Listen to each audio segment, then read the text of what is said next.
this feeling that we can't feel fulfilled unless we have this person in our life. We can't feel fulfilled unless we are in a relationship. We can't source love. We can't source connection unless we're in a relationship. That's a dangerous place to be, because usually that leads to poor choices. It's not true. And fulfillment truly is an inside job. And finding meaning in life and purpose in life, that is something that truly begins with us. And so I have to help a lot of people recognize that, let's just say they meet someone. And let's just say this person has been alone for a long time. They haven't felt a connection with someone in a long time. And let's throw in a little bit of boredom and a little bit of like, oh, I don't know, like, there's nothing in my day that's really captivating me or captivating my attention. Let's just throw all that into this person. Make it a little bit of a perfect storm. And then they meet someone and they feel that chemistry with them. What is triggered inside of them is aliveness. That aliveness that's been dormant for a long time because they've been waiting to feel this connection, because they're a little bit bored, because they haven't been doing things in their life that gives them sparks of joy or sparks of excitement, whatever it is. And then we think, this person, and it's an unconscious thought, but this person is my ticket out of the monotony of my life. And they are the reason why I feel so good. When really, they are just the trigger. They're the stimulus, really, that triggers inside of you that dormant feeling. It's not really about them. Because first of all, they're a stranger. Maybe if it develops into a real relationship, they become someone who adds to that and really does enhance your life tremendously. But right now, they're just a stranger. And so I help a lot of people recognize that when they get all obsessive over someone who they barely know, that what's actually happening is for them to understand that that person is just the vehicle that has triggered something that actually exists inside of you already. And that maybe if you learn how to meet your needs more, maybe if you evaluate your life and do more things that kind of make you feel alive, maybe it's not going to be the exact same thing as that, but you can feel moments of oneness that has nothing to do with another person and a romantic partner.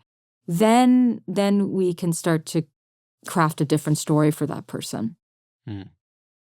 It's really a persistent delusion. Yes. It's so enchanting. And of course, not just with romantic relationships, but, so many different things we outsource our sense of joy. And I do think that there is a level of fulfillment that comes with alignment of what you feel like you're here to be doing in your career and, being matched with a partner that is in alignment with your values. But there's kind of two routes, right? It's like, first, we either discover before going to relationships that delusion is in fact a delusion, or we learn through the trials and tribulations in the relationship that we're putting our expectations of fulfillment of love solely in another person. And I'm just curious how much of the strife you see in relationships are stemming from an overload of expectations. Oh, that's pretty much one of the biggest things. And we're all guilty. We're all guilty of having. You can't really go through life not having any expectations. You can try to, but we all have some expectations. But we have so many expectations in a relationship and lowered amount of appreciation. And the one expectation that people don't really recognize, and we're all guilty of this, is, somehow this other person is responsible for my happiness. And I think that, we can understand or wrap our heads around intellectually, like cognitively, we can be like, oh, no, I know that's not true. But this is what happens in relationships. We'll get frustrated with our partner. And of course, sometimes that's a legitimate frustration. Let's not forget that.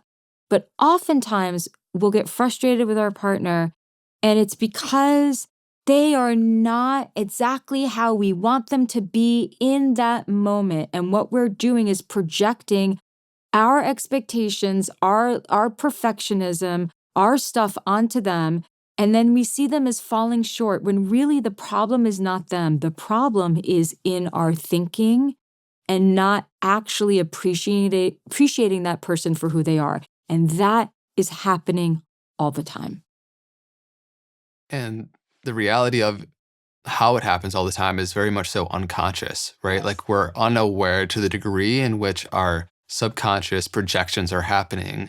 We're just like looking through them. We're too close to our own bullshit in many ways, you Yeah. know? This is why mindfulness Yeah. and self-awareness is so important. What's that? I know, exactly. Yeah, no, for Yeah. sure. So I'm curious how much you see, like, for example, when people talk about like we go out and try to date our parents and we look for what's familiar and that feels safe to us, even if love showed up in a chaotic format when we were younger, it Yeah. feels safer to us because it's Yes. familiar. um yeah, how do you navigate getting awareness and bringing mindfulness to Sure. people that are projecting a lot of that stuff? First, I want to say, because it's important that I say this, not everyone does that. I know that there's a lot of talk about like, that's what we always do. Not everyone does that. So that's a certain pathology that not everyone is marrying their parent, like, or marrying a representation. But many people do. And it's also one of the things that causes a lot of struggle in relationships and in couples, which is why it's important to address it. I think it's more, there's two ways to look at it. One is, let's just say you're already in the marriage or you're already in the relationship and you're realizing that you married some of your unfinished business from your childhood.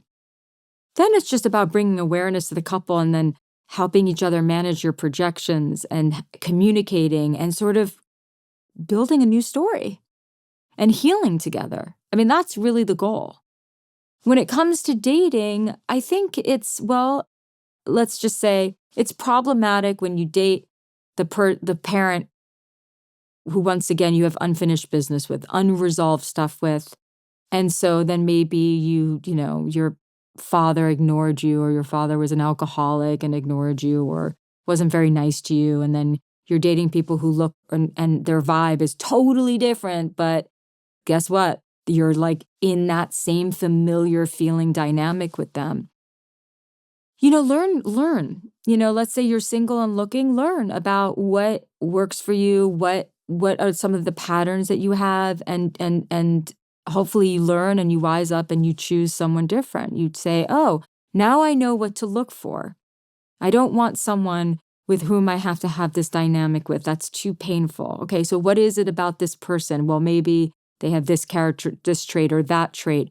And that's something that I really have to promise myself that I'm not going to go for that. I'm going to go for a very different kind of person who can offer me something very different in the relationship. It's a process. Yeah, and it also feels like it's inevitable that friction and tension will show up in relationship dynamics. Like Oh. it's almost perfectly designed to bring up our stuff. Yeah. Oh, yeah. It is, because it's where we feel most vulnerable. It's where we fear the loss of love and fear not being enough the most. And so that in and of itself is very triggering. And because love is not, it's a funny thing. The greatest love is love that you feel safe with. And the paradox is that nothing is really safe about love. You can lose the person could die.